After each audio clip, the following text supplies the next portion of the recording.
Mes amis béliers, bonjour et bienvenue sur la chaîne Tarot à merveille.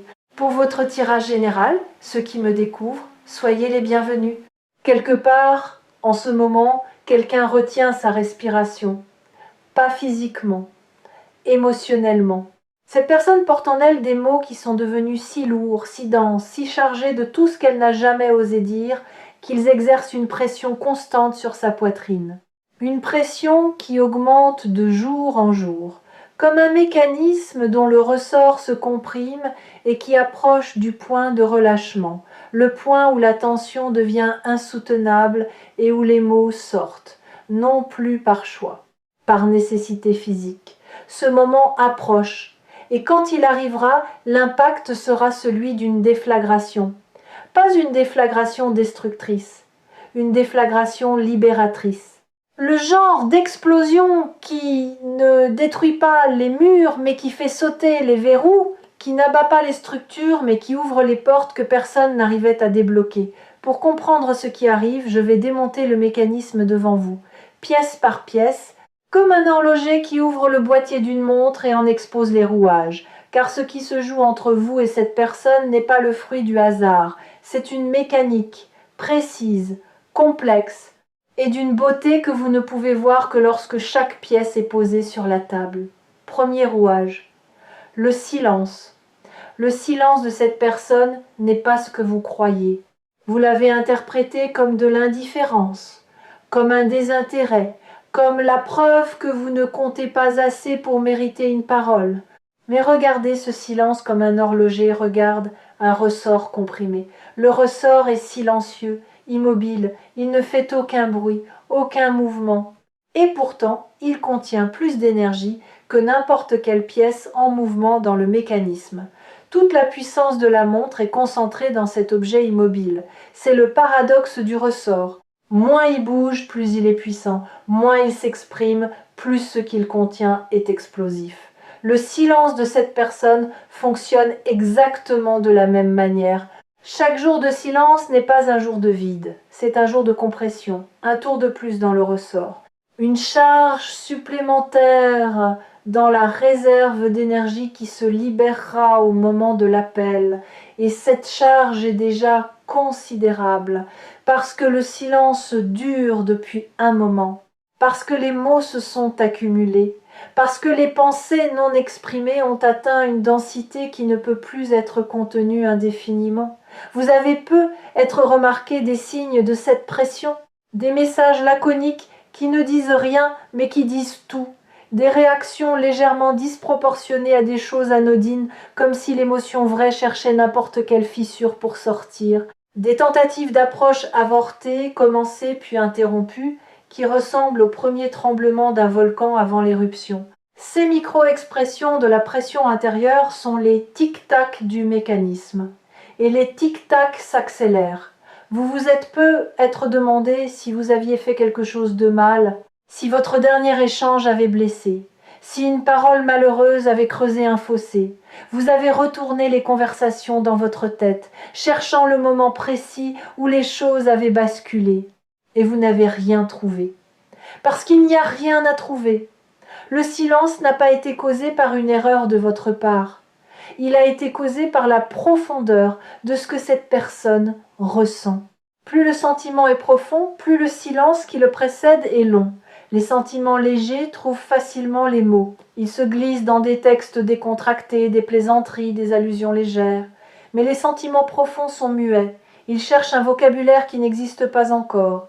Ils tournent dans la tête de celui qui les porte, essayant costume après costume, et aucun ne va. Ce n'est pas que cette personne ne trouve pas les mots, c'est qu'aucun mot disponible dans son répertoire ne semble à la hauteur de ce qu'elle veut exprimer. Et cette inadéquation entre le ressenti et le langage disponible est la vraie raison du silence. Pas le manque d'intérêt, le trop-plein. Deuxième rouage, le timing, pourquoi maintenant ? Pourquoi pas il y a 3 mois, 6 mois, 1 an ? Pourquoi cette personne n'a-t-elle pas parlé plus tôt si les mots étaient si urgents ? La réponse se trouve dans le deuxième rouage. Le timing n'est pas contrôlé par la volonté de cette personne. Il est contrôlé par la convergence de 2 maturités, la sienne et la vôtre, Pour qu'un message de cette ampleur soit à la fois envoyé et reçu, il faut que l'émetteur et le récepteur soient tous les deux à un point précis de leur évolution. Un message envoyé trop tôt tombe dans des oreilles qui ne sont pas encore calibrées pour l'entendre. Un message reçu trop tôt est déformé par les filtres du moment. Le timing parfait est celui où le message sort tel qu'il est et arrive tel qu'il est, sans déformation, sans filtre, sans l'interférence des blessures actives ou des défenses surélevées. Votre évolution récente a créé les conditions de réception. Quelque chose en vous s'est assoupli, pas effondré, assoupli. Vos défenses ne sont pas tombées, elles se sont abaissées de quelques centimètres, juste assez pour qu'un message sincère puisse passer par-dessus. Et ces quelques centimètres, cette personne les perçoit, pas consciemment, intuitivement. Elle sent, sans pouvoir le formuler, que quelque chose a changé dans votre énergie, que l'espace existe, que le mur a un peu reculé. Et cette perception est le déclencheur qui transforme le silence en parole. Le timing n'est pas une question de calendrier, c'est une question de calibration mutuelle. Et la calibration vient d'atteindre son point optimal. Laissez-moi vous expliquer ce que signifie ce point optimal avec une image concrète. Imaginez deux instruments de musique dans deux pièces séparées. Ils jouent chacun leur partition, séparément, sans s'entendre. Pendant des mois, les mélodies n'ont aucun rapport l'une avec l'autre. L'une est en majeur quand l'autre est en mineur. L'une accélère quand l'autre ralentit. Mais progressivement, par un processus invisible, les deux mélodies convergent. Les tonalités se rapprochent, les rythmes s'alignent, et un jour, sans que personne ait donné de signal, les deux instruments jouent la même note au même moment. Cette note unique, ce point de convergence musicale, c'est le moment où l'appel se produit. Le moment où deux personnes qui évoluaient séparément atteignent simultanément le même accord intérieur. Vous ne pouviez pas forcer cette convergence. Tout comme un musicien ne peut pas forcer un autre musicien dans une autre pièce à jouer la même note, cela se produit naturellement.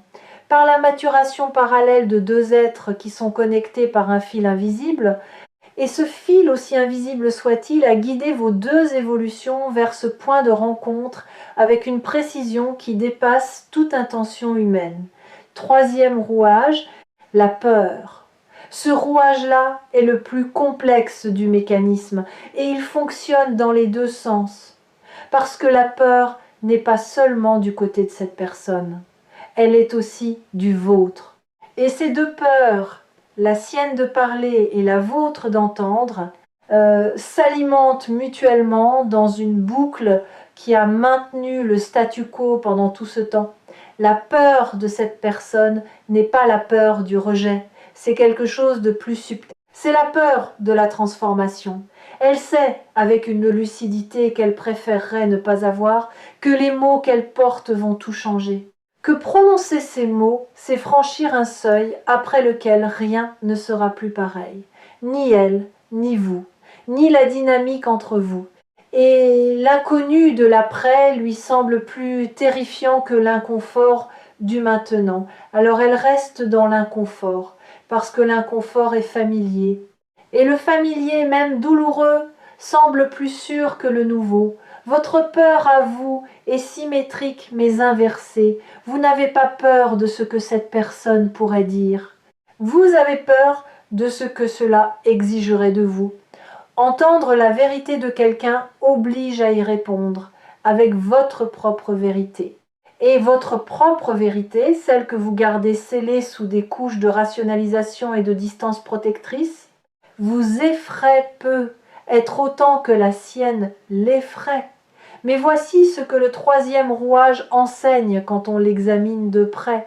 Les deux peurs sont des illusions fonctionnelles. Elles avaient un rôle. Elles ont rempli leur fonction.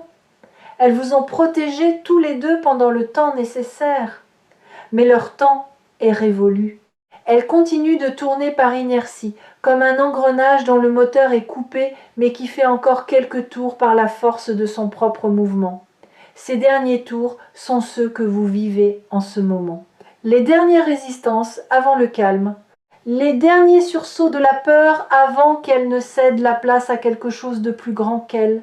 Et ce quelque chose de plus grand, c'est la nécessité de vivre authentiquement. Quand la nécessité d'être vrai dépasse la peur d'être vulnérable, les mots sortent toujours, sans exception. C'est une loi du cœur humain aussi fiable que la gravité. Et cette personne atteint ce point de basculement. Quatrième rouage, le contenu du message. Nous entrons maintenant dans le cœur du mécanisme, la pièce maîtresse, ce que cette personne veut vous dire. Ce n'est pas une déclaration d'amour au sens conventionnel. Ce n'est pas un aveu romantique sorti d'un film. C'est plus brut que cela, plus honnête, plus déstabilisant. Ce que cette personne veut vous dire peut se résumer en une phrase, même si elle mettra probablement beaucoup plus de mots pour y arriver, parce que les choses les plus simples sont les plus difficiles à formuler. Cette phrase, la voici. Tu es la personne avec laquelle je me sens le plus réel. Réel. Pas heureux, pas comblé, pas excité. Réel. C'est un mot que votre mental trouvera peu, être insuffisant, trop sobre, trop simple, mais écoutez-le avec votre cœur et vous comprendrez qu'il contient tout. Parce que être réel avec quelqu'un signifie pouvoir retirer chaque masque, chaque armure, chaque rôle social, chaque performance et rester là, nu dans sa vérité, sans craindre le regard de l'autre. Combien de personnes dans votre vie vous offrent cet espace ? Combien de personnes vous permettent d'être totalement, irréductiblement vous-même ? Une ? Deux ? Aucune ? Cette personne vous dit que vous êtes cet espace pour elle, que votre présence désarme ses défenses d'une manière qu'aucune volonté ne pourrait reproduire. Que quand elle est avec vous, même en pensée, même à distance, quelque chose en elle se pose, se calme, se repose. Comme un animal sauvage qui trouve enfin un endroit sûr et qui pour la première fois accepte de fermer les yeux. Savez-vous ce que cela représente pour quelqu'un de dire cela ? De reconnaître qu'un autre être humain a le pouvoir de l'apaiser à ce point, c'est un aveu de vulnérabilité absolue. C'est dire « tu as accès à un endroit en moi que je protège de tout le monde. Un endroit que j'ai barricadé, camouflé, nié même. Et toi, sans effort, sans stratégie, simplement en étant qui tu es, tu traverses toutes mes barricades. Tu arrives directement dans la pièce la plus intime de ma maison intérieure. Et au lieu de m'en effrayer, cela me soulage. Parce que garder cette pièce fermée me coûtait une énergie que je n'ai plus. Cet aveu est rare, pas parce que le sentiment est rare. Beaucoup de gens le ressentent, mais très peu ont le courage de le formuler. Parce que formuler cette vulnérabilité, c'est se mettre entièrement entre les mains de l'autre. Et cette personne est sur le point de le faire pour vous, avec vous, malgré sa peur. Parce que le coût du silence est devenu plus élevé que le risque de la parole. Si cette vidéo vous a trouvé sur Tarot à merveille, c'est parce que cette phrase, aussi simple soit-elle, est sur le point d'être prononcée à voix haute. Et le fait que vous entendiez ces mots ici, maintenant, avant qu'ils ne soient dits par cette personne, est la manière qu'a l'univers de vous préparer à leur impact. Parce que quand quelqu'un vous dit « tu es la personne avec laquelle je me sens le plus réel », quelque chose se brise en vous, pas quelque chose de précieux, quelque chose d'encombrant. La carapace du doute, l'armure de l'indifférence feinte, le bouclier du « je m'en fiche », tout cela vole en éclats face à la sincérité nue de quelqu'un qui vous dit « avec toi, je peux être moi ». Cinquième rouage, ce que le message va déclencher en vous. Quand ces mots arriveront, votre première réaction ne sera pas la joie, ce sera le choc. Le choc de réaliser que pendant tout ce temps où vous doutiez de votre importance, quelqu'un construisait en silence un sanctuaire autour de votre image.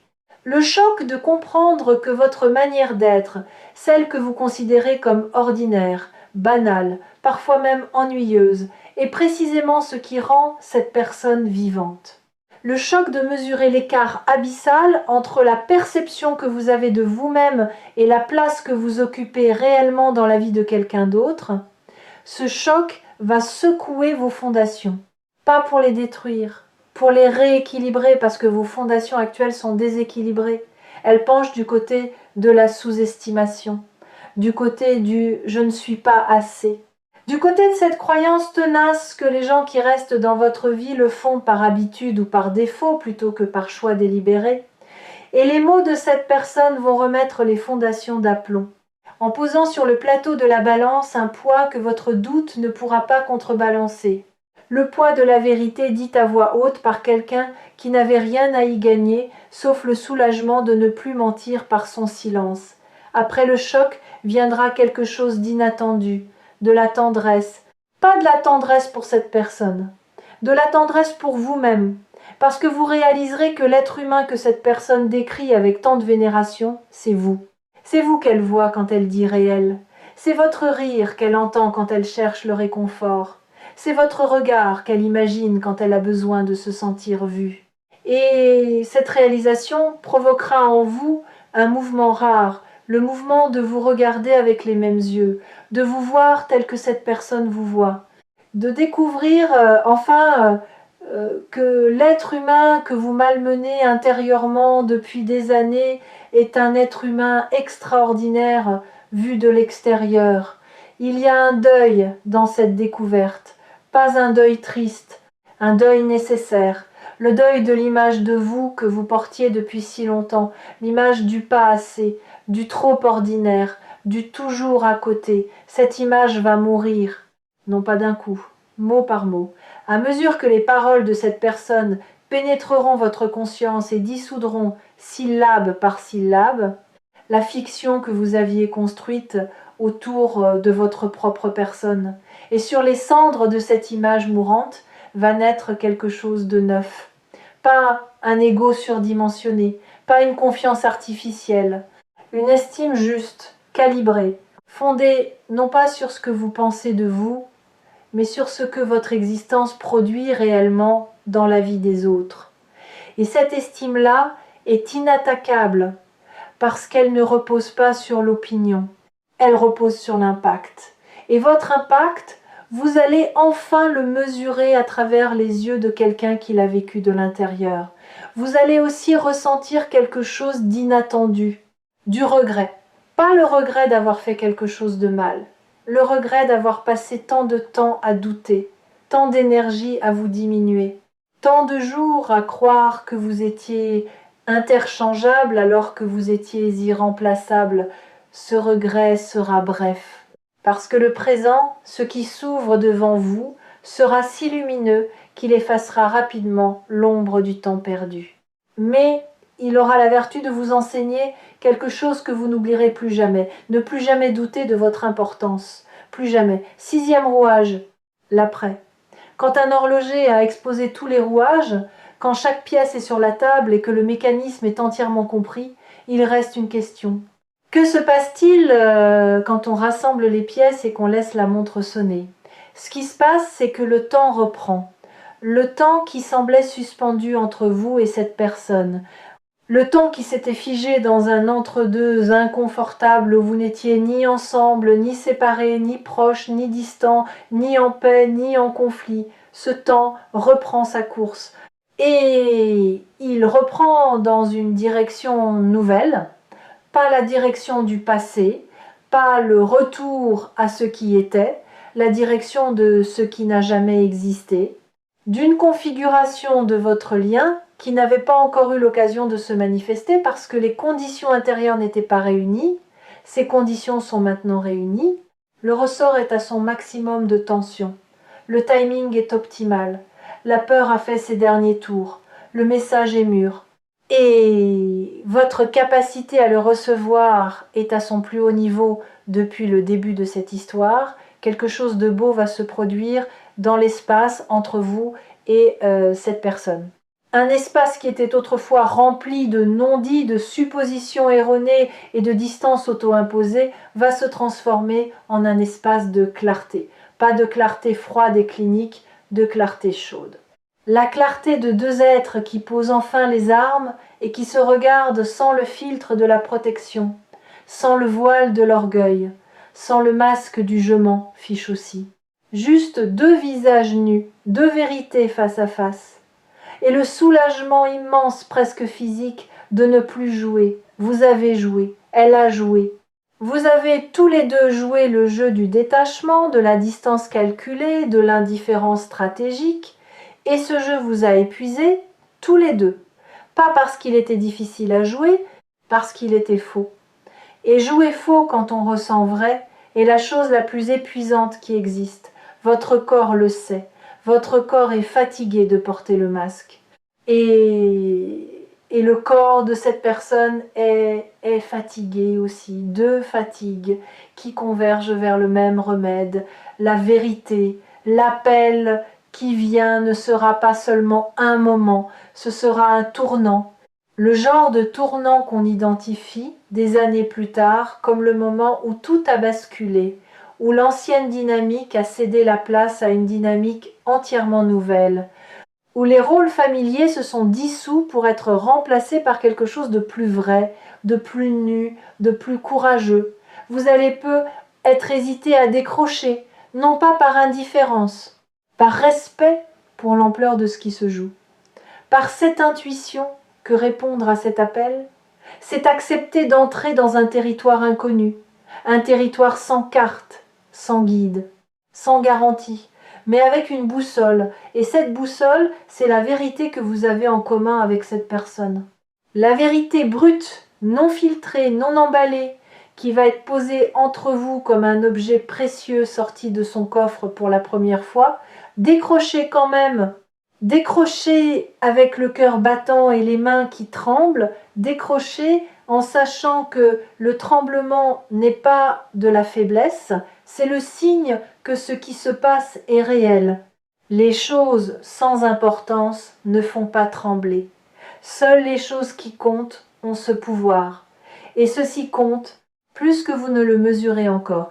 Les messages reçus ici sur Tarot à merveille portent parfois une charge qui dépasse le cadre d'une simple lecture. Celui-ci en fait partie. Il ne se contente pas de décrire ce qui arrive. Il prépare le terrain pour que ce qui arrive puisse être accueilli dans les meilleures conditions, comme un jardinier qui prépare la terre avant de poser la graine. La graine est le message de cette personne. La terre, c'est votre cœur. Et cette vidéo est la préparation. Voici ce que je veux que vous gardiez de cette lecture.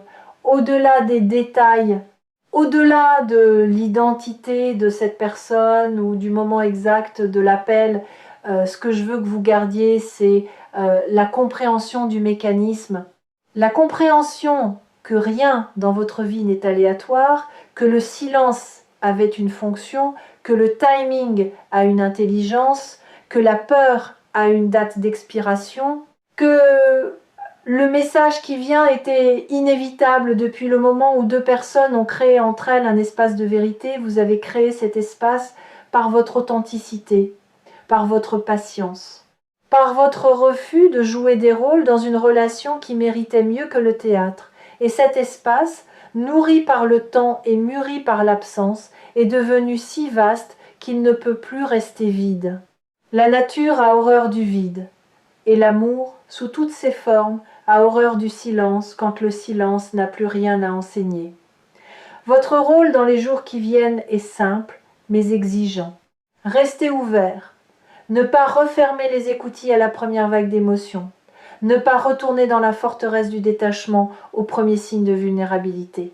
Restez là dans l'inconfort de l'ouverture, avec la confiance que ce qui vient est bon, pas facile, bon. Et que le bon dans les relations entre êtres humains profonds n'est jamais facile. Il est toujours un peu tremblant, un peu maladroit, un peu effrayant. Et c'est précisément cette imperfection qui le rend authentique, qui le distingue du jeu, qui en fait quelque chose de réel dans un monde saturé de performance. Le silence n'a plus rien à enseigner. Le ressort est au maximum. L'heure sonne.